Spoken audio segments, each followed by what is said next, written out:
Olá, turma! Sejam muito bem-vindos a mais uma aula deste programa de educação para jovens e adultos oferecido pelo Instituto Livre. Meu nome é Roger Medeiros e sou professor de língua portuguesa de vocês. Então, dando continuidade aos nossos estudos, nós na aula passada estudamos sobre o texto literário, nós estudamos sobre o que o compõe, como ele se forma, quais são suas estruturas e quais são seus tipos. Não é isso? Fizemos também um trabalho com a poesia, analisamos os conceitos de métrica, não é? E eu faço atenção para que vocês leiam com muita atenção e com carinho o texto do Antônio Cândido, que se chama O Direito à Literatura. Pois esse texto ele vai questionar e vai refletir sobre o quanto que o poder da literatura de nos humanizar. Quando a gente entra em contato com o texto literário, a partir do momento que esse texto ele é um texto escrito por um ser humano, como eu e vocês, não é isso? Esse texto tem a capacidade de nos trazer um olhar diferente daquele que eu estou acostumado. Um olhar que não é o meu e um olhar que não é necessariamente das pessoas que estão próximas de mim. Quando eu tenho acesso a um texto literário, eu consigo conhecer outras épocas, outras culturas, outros lugares, outras vivências que não a minha. E nesse sentido, o texto literário é capaz de nos humanizar, capaz de ampliar nossa visão de mundo sobre aquilo que é essencial, importante, sobre qual é o nosso papel, sobre qual é nosso papel, sobre qual é o nosso papel na existência humana, certo? Então é um texto muito bacana, é um texto muito interessante que a gente precisa ler para a gente refletir e passar a ler a literatura como esse texto que nos humaniza, que nos torna capazes de entender a mente humana, o comportamento humano, de entender de fato o que é um ser humano, ok? Bom, continuando nossa unidade 2, nós vamos hoje passar para o tema 2, que é como abordar textos literários. E de antemão já é importante a gente notar que no texto literário ele é um texto que ele tem a função poética predominante. Significa dizer que nesse texto a mensagem necessariamente não vai ser uma mensagem direta, como seria numa notícia, ou numa receita, ou num texto dissertativo. A mensagem aqui está sendo produzida para criar, construir sentidos e que a sua mensagem se torne cada vez mais ou potente ou comovente, mas a mensagem sempre é trabalhada de uma maneira em que não se preza pela objetividade da informação, mas pela sua plasticidade, ou seja, não é simplesmente dizer que a Terra é redonda, mas é fazer toda uma mensagem para que não apenas eu perceba e me convença de que a Terra é redonda, ou de que o céu é azul, ou de que o nosso país é um país bonito, mas principalmente consiga sentir, se comover, não é? Visualizar. Então, quando eu digo assim, por exemplo, a floresta amazônica é a maior floresta do mundo, né? Então, isso é um dado objetivo, isso é um dado que a gente tem a partir dos dados estatísticos, dos órgãos ambientais, que nos dizem a extensão da Amazônia e nós concluímos que ela é a maior floresta do mundo. No entanto, eu posso também dizer assim, a exuberante floresta amazônica com seus verdes e multicores e vários sons e várias aves e insetos e tudo. Então, por exemplo, quando a gente compara, por exemplo, uma informação do tipo a floresta amazônica é a maior floresta do mundo, essa é uma informação objetiva, uma informação direta, precisa, porque eu tenho ela a partir dos dados que os órgãos ambientais, os órgãos governamentais fornecem para que a gente conclua que essa informação é verdadeira, de que a floresta amazônica é a maior floresta do mundo, né? No entanto, também posso dizer isso de outra maneira. Eu posso exaltar as cores verdes, a diversidade da vida vegetal, da vida animal. Ó, floresta amazônica, quanto do teu verde são faces do Brasil, quanto dos teus bichos, dos teus sons são retratos da nossa realidade. Perceba que agora eu não apenas quero dar informação, mas eu quero imprimir o meu olhar enquanto artista, enquanto pessoa, como muito do mais, o olhar desse eu lírico sobre essa floresta, descrevê-la, compará-la, não é isso? Então eu vou criar aqui outros sentidos. Quando eu digo quanto dos teus verdes, eu já crio uma experiência visual, né? Cada árvore na floresta amazônica tem uma cor verde diferente, não é isso? Então, quando eu articulo a minha mensagem para que ela se construa e remeta esse ponto de vista, descreva de uma forma subjetiva, eu vou ter um texto literário, ok? Mas, passando agora, antes de passar para a atividade do tema 2, vamos aqui analisar a primeira diferença entre denotação e conotação, ou melhor dizendo, sentido literal e sentido figurado, certo? Litera, não é? Litera é um radical que significa palavra. E esse radical quer dizer o quê? Quer dizer que quando eu falo de um sentido literal, eu falo do sentido real das palavras. Então a denotação é o sentido real das palavras. E por que ela faz uma oposição com a conotação? Porque ela é um sentido subjetivo, ok? É um sentido subjetivo das palavras. O que ele quer dizer subjetivo? Quer dizer que esse sentido é construído por alguém específico. Quando eu digo, por exemplo, assim, a palavra casa, né? A palavra casa é uma palavra da língua portuguesa que tem correspondente em outras línguas, como o francês maison, o inglês house e em espanhol caça, não é? Então, assim, casa é uma palavra da língua portuguesa e que nós temos o significado real dela, que é o quê? Construção, moradia, lar, não é? No entanto, eu posso construir um sentido figurado com a palavra casa da seguinte maneira: o meu trabalho é a minha casa. Ora, eu não posso morar e trabalhar no mesmo lugar, isso seria escravidão, digamos assim, não é? Mas, quando eu digo que o trabalho é a minha casa, eu crio um sentido específico, um sentido subjetivo da palavra casa, para comparar a casa como morada ao local de trabalho. E aí eu quero dizer o quê? Que eu me sinto à vontade no local de trabalho. Quer dizer que eu me sinto bem, ou que eu me sinto acolhido no local de trabalho, ao ponto de me sentir em casa. Então, nesse sentido é que nós vamos ter aqui conotação e denotação. A denotação é o sentido real das palavras, e a conotação é o sentido que a gente cria a partir delas. E ele é figurativo porque trabalha com essas figuras, não é isso? E aí, quando eu crio um sentido especial, específico daquele texto, daquela frase, eu vou ter a conotação, o sentido figurativo, certo? E é interessante notar que não é um caso de escolha. Um texto vai ser denotativo ou um texto vai ser conotativo. A conotação depende da denotação. Para que a conotação funcione, ela se apoia no sentido real das palavras. E para que a denotação se crie novos significados e consiga se expandir, ela vai ser inovada pela conotação.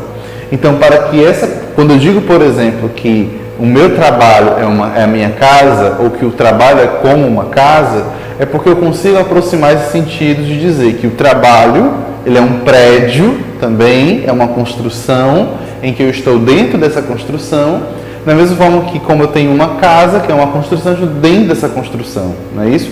E aí eu posso fazer essa comparação entre eles e dizer que o meu trabalho é a minha casa. Mas perceba que para isso funcionar, para dar esse sentido figurado, né, esse sentido figurado da palavra casa, eu precisei me apoiar também no seu sentido real, no seu sentido denotativo, certo? Vamos fazer aqui pequenos exemplos aqui agora.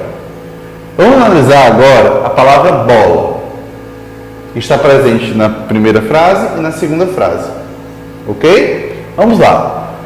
Depois de jogar bola, nós comemos um ótimo churrasco. Perceba que aqui, jogar bola, nos parece uma expressão bem denotativa, com seu sentido real. De fato, nós podemos visualizar um sujeito que joga bola e que depois desse momento, depois desse acontecimento, eles foram o quê?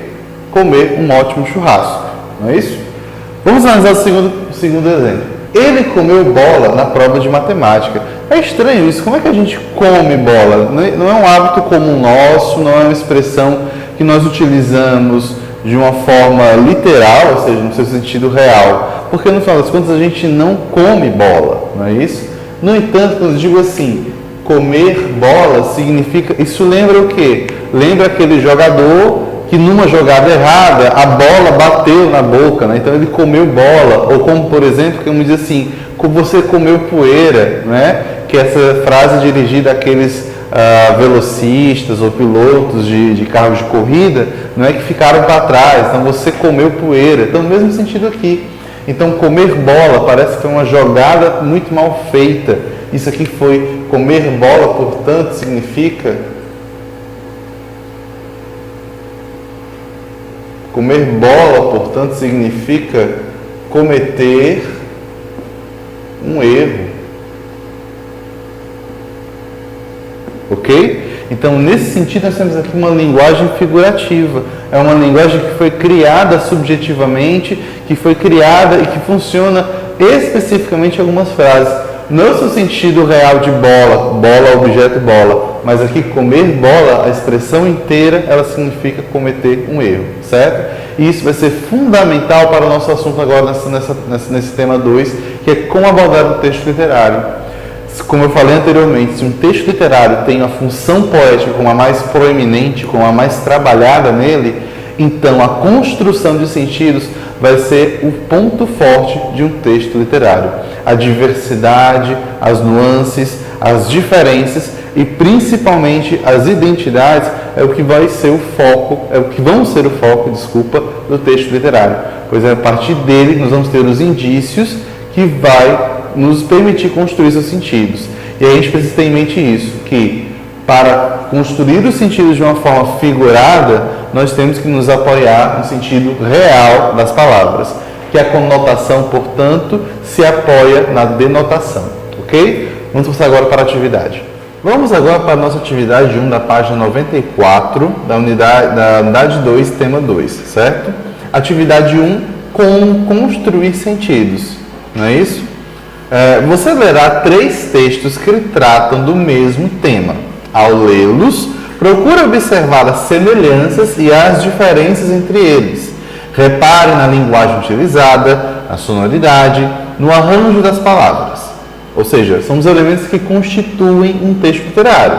Então, linguagem utilizada, formal, informal, é isso. Verbal ou não verbal.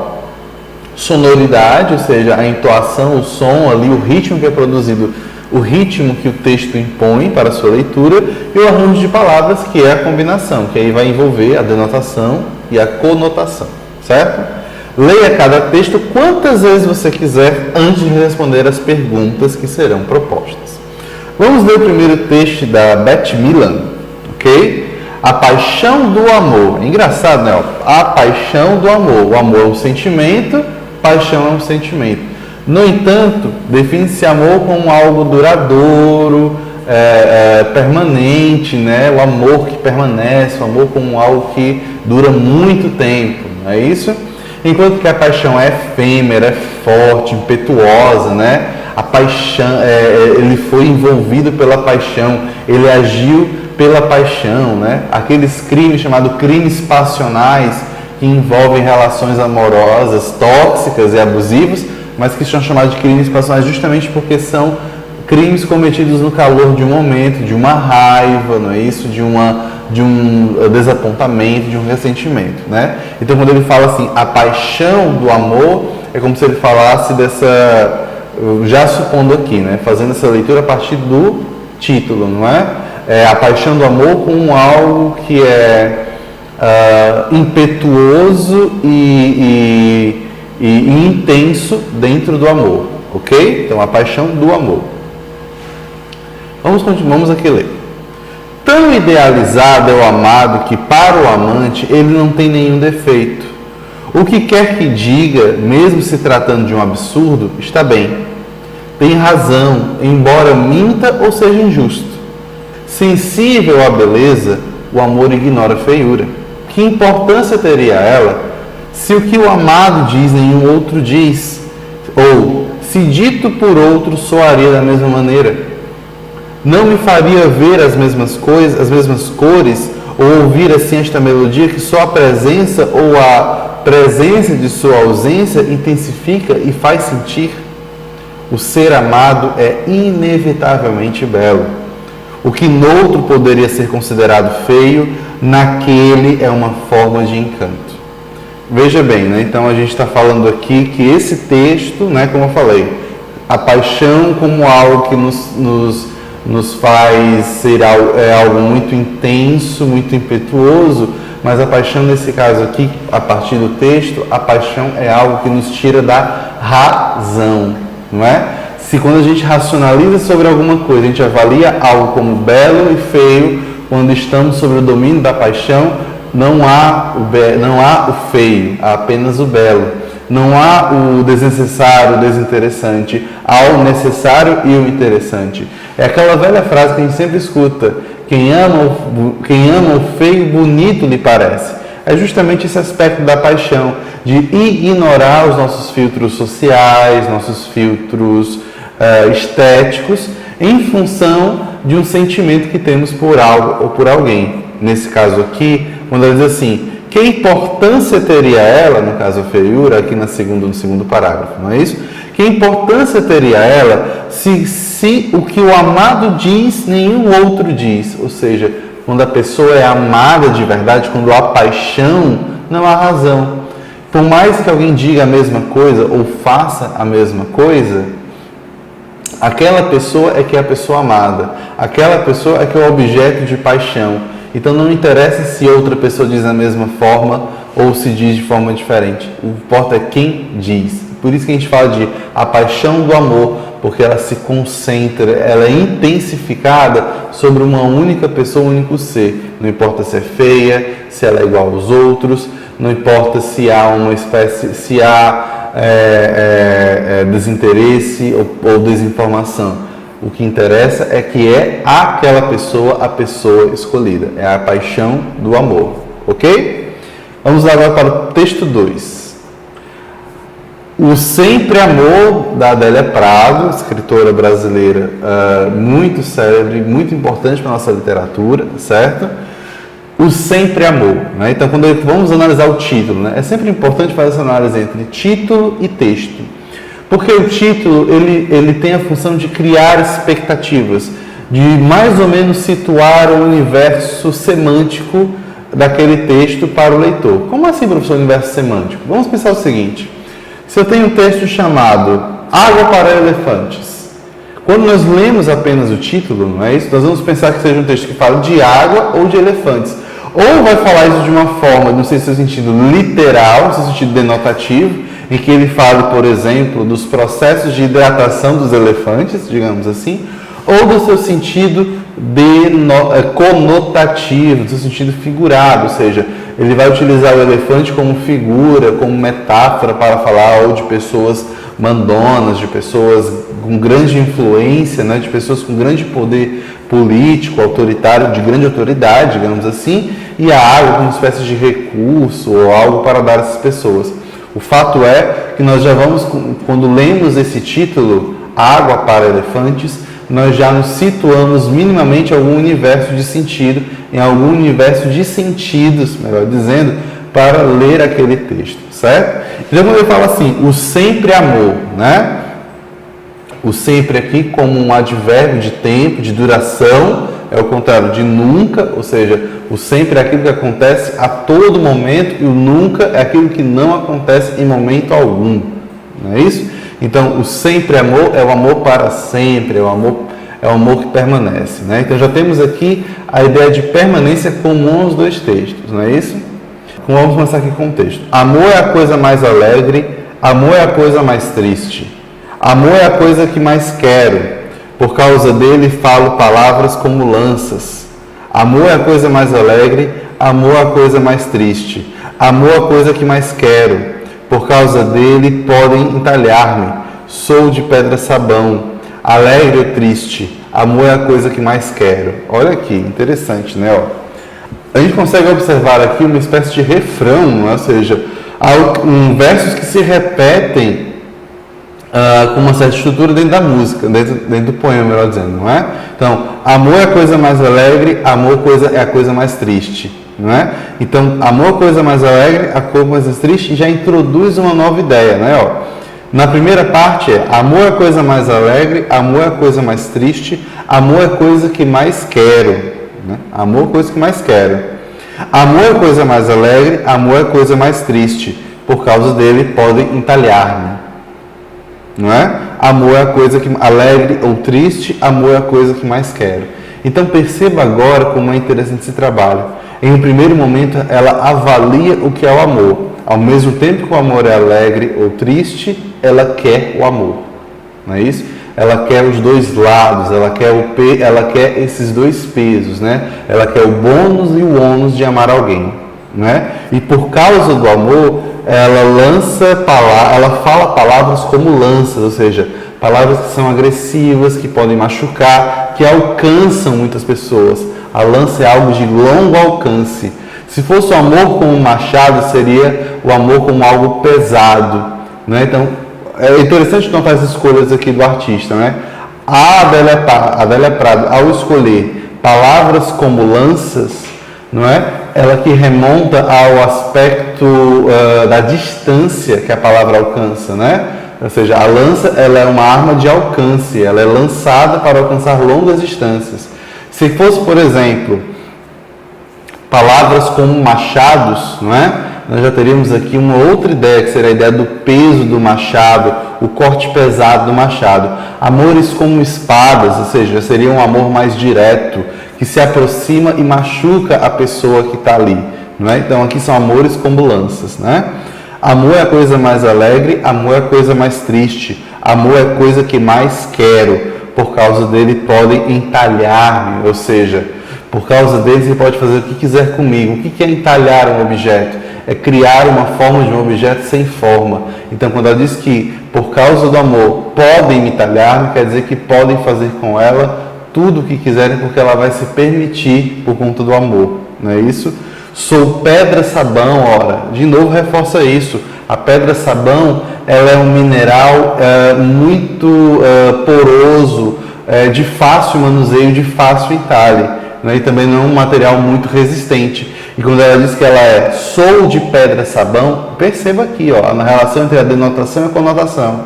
A pedra-sabão, em seu sentido real, ela é uma pedra porosa, ela é uma pedra pouco resistente, de fácil manuseio e fácil entalhe. Você facilmente consegue dar uma forma ali, fazer uma tigela, uma estátua, uma imagem de um santo, muito famosa, inclusive, ali na região de Ouro Preto, de Minas Gerais, né?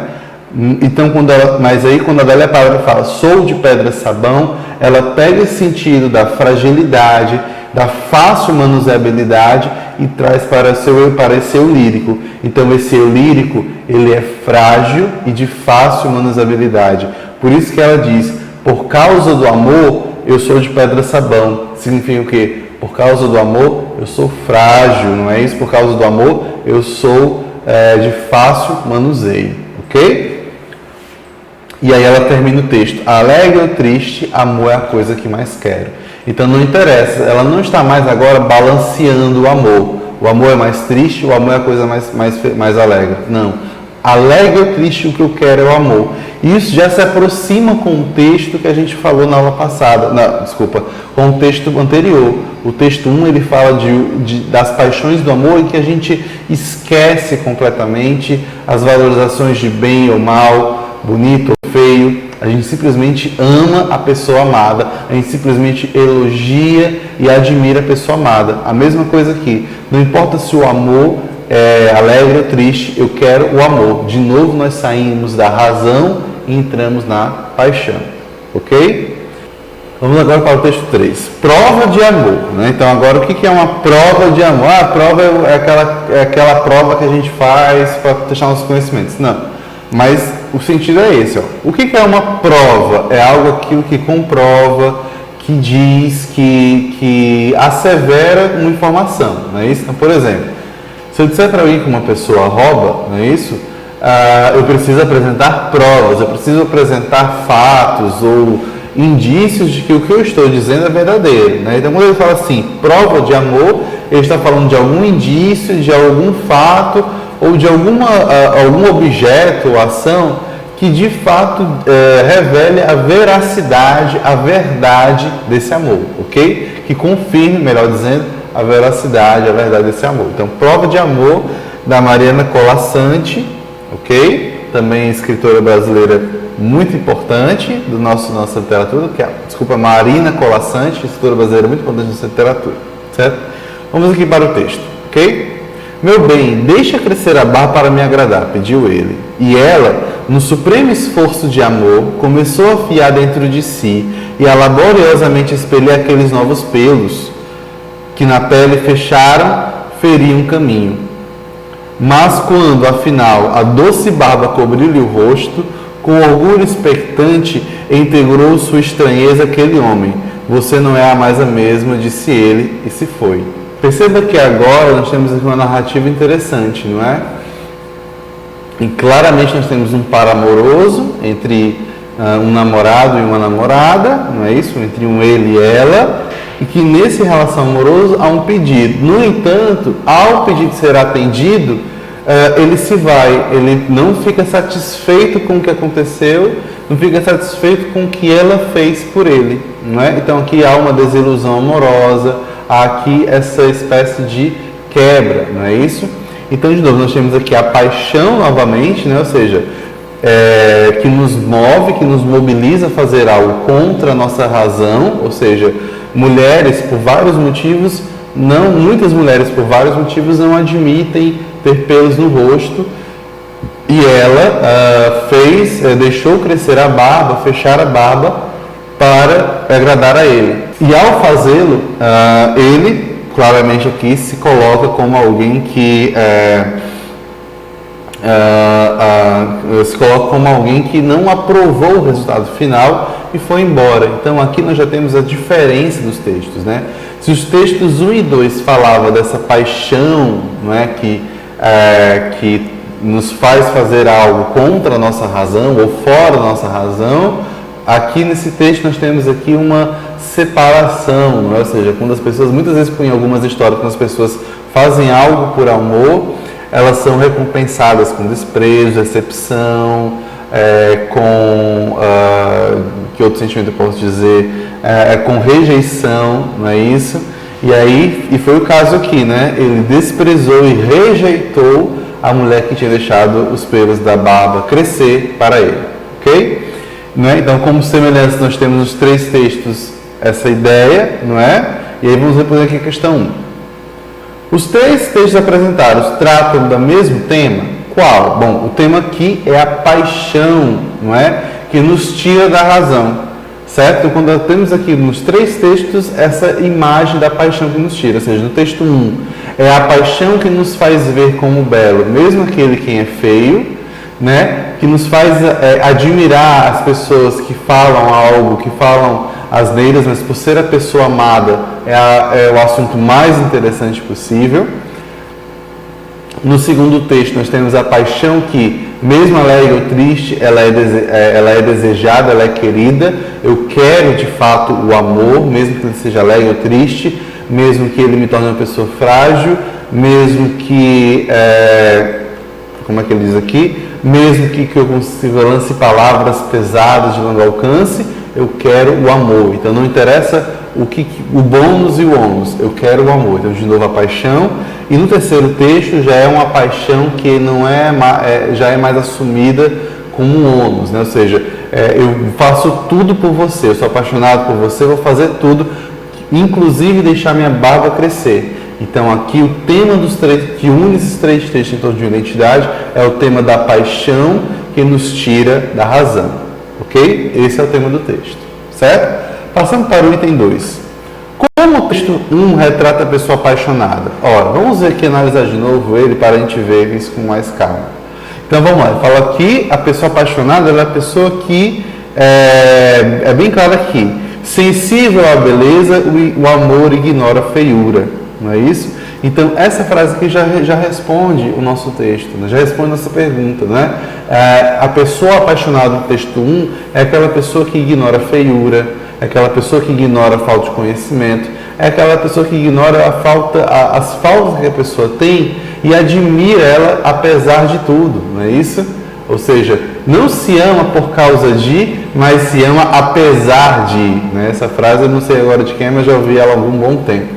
Então, quando a gente fala isso, ou seja, a pessoa apaixonada, segundo o texto 1, é a pessoa que passa por todos esses filtros, né, de beleza, de inteligência, de poder aquisitivo e ama, não importam esses fatores, ok? Então, no texto 1, a pessoa apaixonada é a pessoa que ama apesar de tudo, não é? Apesar de todos os defeitos, apesar de todos os problemas, ela ama a pessoa, não importa em qual situação, não importam quais fatores, ok? Vamos lá. 3. Dizem que o amor é cego e surdo. As ideias do texto 1 estão de acordo ou em desacordo com a frase? Justifica a resposta. Bom, quando ele diz que o amor é cego e surdo, a gente tem que voltar àquela relação de denotação e conotação, não é isso? Vamos lá. Dizem que o amor é cego e surdo. O que é uma pessoa cega? É uma pessoa que não enxerga, não é isso? Uma pessoa cega. E o que é uma pessoa surda? É uma pessoa que não escuta. Então, quando dizemos que o amor é cego e surdo, como é que a gente pode aplicar cego e surdo a um sentimento? Porque cego e surdo são características de pessoas. Para ser cego, é preciso ter olhos que vejam. Se os olhos não veem, você é cego. E só quem é cego são seres vivos. Seres humanos, cachorros, pássaros, papagaios, gatos. Todos esses seres vivos podem ser cegos, uma vez que eles não sejam capazes de enxergar. Ok? E a mesma coisa vale para surdos, não é? O que é surdo? É uma característica dos seres vivos. Os seres vivos que escutam e que não escutam. As cobras são surdas, porque as cobras não escutam, não é? O sensorial da cobra, que permite ela fugir dos inimigos, ela é muito mais tátil, ou seja, vem da pele, e também do olfato que vem do nariz, da língua, certo? Então, quando a gente fala assim que cego e surdo são características de seres vivos, elas não se aplicam a um sentimento. No entanto, nós não estamos no texto denotativo, nós não estamos no sentido real das palavras, né? No sentido literal das palavras. Estamos agora no campo da conotação, no sentido figurativo das palavras, ok? Então, quando ele diz assim que o amor é cego e surdo, quer dizer que o amor não ouve nem vê, né? Quer dizer que o amor, ele não distingue, ele não escuta. Ele é tão tomado pela paixão que ele não vê quando algo está errado, que ele não escuta um xingamento, que ele não escuta quando falam mal da pessoa amada, que ele não vê o amado fazer algo de errado. Significa dizer que o amor faz vista grossa. E sim, essa ideia está em acordo com o texto 1. Quando ela diz que, quando ele diz aqui que sensível à beleza, o amor ignora a feiura, não é isso? É justamente isso, reverbera essa ideia de que o amor reafirma a ideia de que o amor é cego. Porque o que é a feiura? A feiura é uma visão, é uma experiência visual, né? O amor a feiura é um julgamento visual sobre algo. Então, quando diz que o amor ignora a feiura, ele também pode dizer que o amor é cego. E sim, essa frase, dizem que o amor é cego e surdo, está de acordo com a ideia do texto 1, ok? Você viu que a seleção e a combinação das palavras, o toque poético, digamos assim, ele está aqui destacado em itálico, nos textos podem criar novos sentidos. Escolha um trecho no texto 1 que para você foi escrito com um toque poético. Perceba quando ele fala de toque poético, a gente tem que lembrar daquela relação que existe entre sentido denotativo e sentido conotativo. Quando falamos de sentido denotativo, falamos do sentido básico de uma palavra, o sentido que está, o real, o sentido que está contido no dicionário. Quando falamos do sentido conotativo, nós falamos de uma interpretação desse sentido, uma nova construção dele. Então, por exemplo, quando eu penso, por exemplo, nas maçãs do rosto, não é isso? Eu tenho a palavra maçã, que tem uma superfície arredondada, avermelhada, e que quando eu falo maçãs do rosto, eu pego um traço do sentido original de maçã. Que traço é esse? É o traço da rotundidade, da vermelhidão, não é isso? Para falar que o rosto tem uma forma parecida com o de uma maçã. Então, nesse sentido, eu utilizo a linguagem conotativa para descrever a forma do rosto, ok? Então, ao utilizar a linguagem denotativa, eu utilizo o sentido básico, o sentido real das palavras. E ao utilizar o sentido conotativo, o sentido conotativo, eu utilizo um sentido interpretativo e construído dessas mesmas palavras, ok? Então, quando ele fala em toque poético, ele busca o sentido denotativo. E aí ele pede para a gente selecionar um trecho do texto 1 que reforce essa ideia ou que seja um exemplo do que seria um toque poético, ok? Voltando para o texto 1, a gente percebe, e aí eu vou dar aqui uma sugestão de leitura para a gente sair um pouco do que seria habitual. Porque nós poderíamos falar, por exemplo, dessa frase aqui, de que o ser amado invariavelmente belo, no outro poderia ser considerado feio, naquele é uma forma de encanto, né? Ou seja, isso aqui são metáforas interessantes para falar do amor. No entanto, no segundo parágrafo, a gente vai observar o seguinte: sensível à beleza, o amor ignora a feiura. Percebam que o amor é um sentimento, né? E seu sentido denotativo, seu sentido real, ele é um sentimento. Nós sentimos amor por algo, não é? Amor à vida, amor ao pai, amor à mãe, amor à família, não é? Nós sentimos amor, ok? No entanto, perceba que o amor está na função de sujeito do verbo ignorar. O amor ignora a feiura. Ora, ignorar é uma ação humana. Apenas seres humanos, ou pelo menos minimamente cientes, né, são capazes de ignorar algo, tá bom? Então, quando ele coloca que o amor ignora a sua feiura, ele coloca o amor como um ser animado, não como apenas um sentimento que nós seres humanos somos capazes de sentir. Ele coloca agora o amor como um ser animado, independente e que é capaz de ignorar a feiura e que é, ainda por cima, sensível à beleza. Então perceba que nesse momento eu não estou mais falando do sentido real, denotativo do amor, que é o sentimento, mas agora eu falo do amor como um ser animado e um ser ciente, capaz de ignorar a feiura e sensível à beleza, ok? Então, essa frase aqui exemplifica muito bem o que a questão 4 pede, não é? Ela pede que a gente utilize uma expressão que explore esse toque poético. E a gente vai entender agora, você, aluno que prestou muita atenção nas minhas aulas, vai entender que esse toque poético nada mais é do que o sentido conotativo das palavras, ok? Então, sensível à beleza, o amor ignora a feiura, é uma frase que responde à nossa pergunta, na medida que o amor é tratado como um ser ciente, não é? E capaz de ignorar a feiura e sensível à beleza, ok? O que difere do seu significado original, que o amor segundo que o amor é um sentimento, certo? Continuando. No item 5, no texto 2, como a autora procurou definir o amor? O que mais chamou sua atenção nesse texto? Vamos ler novamente o texto 2, ok?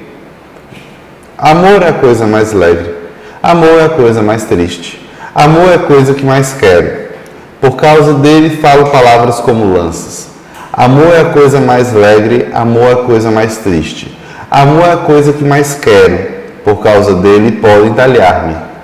Sou de pedra sabão. Alegre ou triste, amor é a coisa que mais quero. Perceba que agora nós estamos aqui num texto que fala Sempre Amor, que é o título desse poema da Adélia Prado. E aí vamos perceber que há uma parte que se repete, né? Na nossa primeira leitura nós percebemos uma espécie de refrão.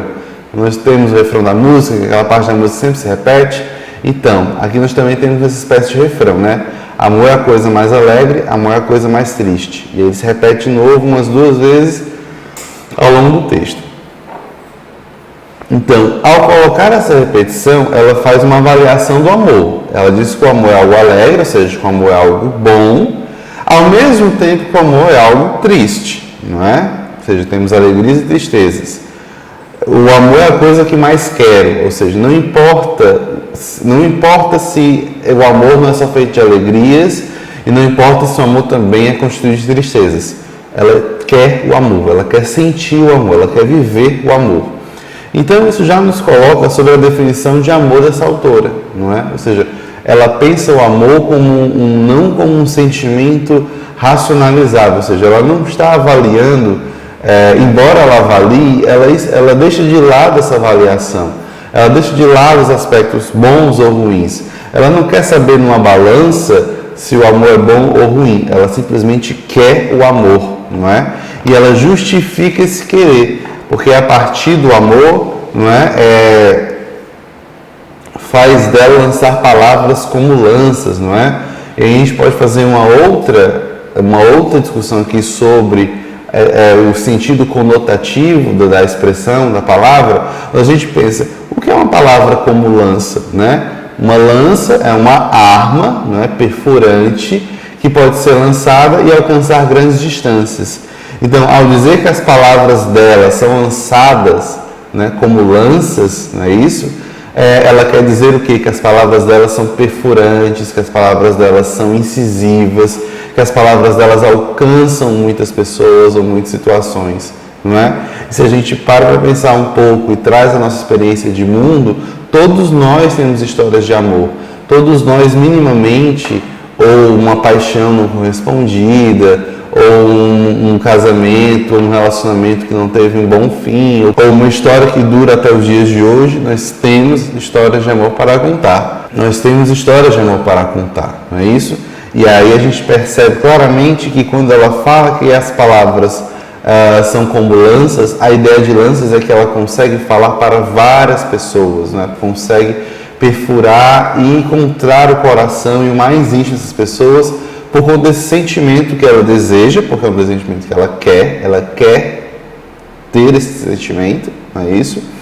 E não se importa não se importa com essa medição do que é bom ou ruim. Ela simplesmente considera que ele é bom ou ruim e ela o quer. Não importa os ônus e não importam os ônus e os bônus, ok? Passando agora para a questão 6. Por que, em sua opinião, em um poema tão curto como o texto 2, a autora repetiu os 3 primeiros versos? Não é? Vamos olhar aqui de novo? Como eu já falei, não é? O amor é uma coisa mais alegre, o amor é uma coisa mais triste, o amor é a coisa que mais quero. E ela repete isso 2 vezes. Ora, nos parece aqui que nós pensamos a pessoa que está ali matutando na cabeça, né? Que está ali pensando, e nesse processo nós tendemos a repetir as palavras. Meu Deus do céu, meu Deus do céu, meu Deus do céu, o que eu vou fazer, o que eu vou fazer, o que eu vou fazer? Ora, quando nós estamos nesse processo de pensamento, de reflexão e que conseguimos chegar a uma dura conclusão, não é? Nós tendemos a repetir as palavras. E é exatamente isso que a Adélia Prado faz nesse poema, ou melhor, o eu lírico faz nesse poema. O amor é a coisa mais alegre, o amor é a coisa mais triste. Perceba que eu repito a estrutura frasal até a palavra mais. Amor é a coisa mais, amor é a coisa mais. E eu vou só mudar de alegre para triste e depois de novo. O amor é a coisa mais, a coisa que mais quero, não é? Então ela está ali nesse processo de reflexão, de pensamento, para concluir que o amor, para concluir definições de amor, não é isso? A definição de que o amor é algo que a faz lançar palavras como lança, e a definição de um amor que é capaz de tornar uma pessoa frágil. Onde está isso, né? Bem aqui lá na antepenúltima estrofe, não é? Por causa dele podem talhar-me, não é? Então, quando ela fala aqui, podem entalhar-me, o que é o entalhe? É a atividade de esculpir uma pedra, se a gente puder dizer assim, né? Então, ela, ao dizer que ela pode entalhar, pode moldar uma forma nela. Sou de pedra-sabão. A pedra-sabão é uma pedra um pouco resistente, facilmente maleável, capaz com que, por exemplo, em Minas Gerais, é muito comum a gente ver esculturas e utensílios domésticos feitos de pedra-sabão, justamente pela maleabilidade dessa pedra, desse mineral. Então, quando ela fala que o amor é capaz de torná-la maleável, entalhável, torná-la pedra, sabão, ela quer dizer, novamente, pelo sentido, pela conotação das palavras, ela consegue aqui trazer essa ideia de um amor como algo que nos torna frágeis, não é isso? É o amor que nos dá uma fragilidade, ok? Então, ao fazer a repetição desses versos, ela quer, na realidade, reproduzir o seu fluxo de consciência, ou seja, mostrar o seu próprio processo cognitivo, seu próprio processo de pensamento para chegar nessas duas conclusões. A conclusão de que o amor a inspira para criar poemas incisivos, profundos, e que o amor a torna frágil. Ok? Vamos aqui agora para a questão 7. O texto 3 conta uma história. É uma história comum? O que há de diferente nela e o que é possível aprender com ela, não é? Vamos passar para o texto 3. Prova de amor, da Marina Colasanti. Abre aspas. Meu bem, deixa crescer a barba para me agradar, fecha aspas, pediu ele. E ela, no supremo esforço de amor, começou a afiar dentro de si e a laboriosamente expelir aqueles novos pelos que na pele fechada feriam o caminho. Mas quando afinal doce barba cobriu-lhe o rosto e o orgulho expectante entregou-se à estranheza àquele homem, você não é mais a mesma, disse ele e se foi. Ora, o texto primeiramente pergunta se é uma história comum. A gente já vê aqui que quando a gente fala de prova de amor, um texto de amor, nós normalmente temos um desfecho em que os casais entram em conjunção, né? Eles se casam, afirmam um namoro. Mas a gente pega as histórias de amor dos filmes de comédia romântica, dos contos de fada, o par amoroso sempre termina junto. Nesse caso aqui desse texto, não. O par amoroso termina separado, né? Ele se foi, ok? O outro detalhe interessante que diferencia esse texto de um texto dito comum é justamente o fato de ela deixar a barba crescer, não é? Então nós vivemos uma sociedade que impõe padrões de beleza em que mulheres tendem a retirar os pelos da face, das pernas, das axilas, enquanto que os homens buscam mantê-los, ok? Então, se a gente for perguntar se esse é um texto comum, não é um texto comum. E por que ele não é um texto comum? Porque ele ele quebra a expectativa do par amoroso, que no lugar de terminar a história juntos, casados e felizes, na realidade há uma espécie de decepção, não é isso? E uma espécie há uma disjunção, uma separação do casal. E por outro lado, nós temos aqui também uma mulher que deixa sua barba crescer. Então, por esse motivo, isso não é uma história comum, ok? O que há diferente nela, não é? Assim, o que é possível aprender com ela? Bom, o título do texto é Prova de Amor, não é? Então, o que é uma prova? A prova não é a prova que a gente faz no nosso curso, na escola, na faculdade, não é? É parecido, mas não é. A prova é uma evidência, né? Então é uma evidência do amor, evidência de como esse sentimento é nobre, forte e importante. Então quando o marido fala assim, deixa crescer a barba para me agradar, ela entende aquilo como uma prova de amor. No entanto, se a gente percebe aqui essa relação entre ele e ela, essa decepção que ele tem ao ver que ela mudou de rosto, nós temos aqui uma contrapartida dessa prova de amor. Eu falo assim, deixa crescer a barba para me agradar, ou seja, apenas para agradá-lo. Mas a prova de amor mesmo seria para ele, é que ela não precisasse mudar para agradar a ele. E aí o que a gente pode aprender com essa história é que nós não precisamos mudar quem nós somos para agradar a outra pessoa. E que a prova de amor que nós damos para a pessoa amada é ser quem nós somos. Okay? E aí é exatamente o que essa história conta. Esse namorado ou marido, não é?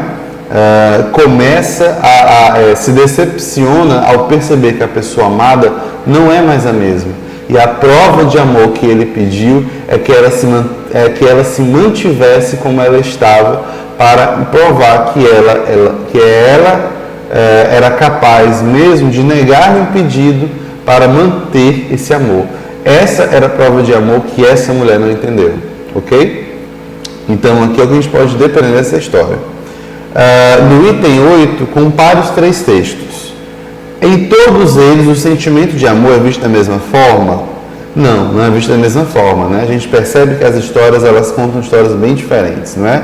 Na primeira, o amor é visto como algo que é incapaz de raciocinar, de distinguir o que é feio, o que é belo. O amor não tem filtros para esses aspectos negativos das pessoas. Quando nós amamos alguém, nós tendemos, ou pelo menos quando estamos muito apaixonados, nós tendemos a passar por cima, ou como se diz popularmente, a passar panos quentes, não é isso? Nos defeitos, nos maus costumes, nos maus hábitos, não é isso?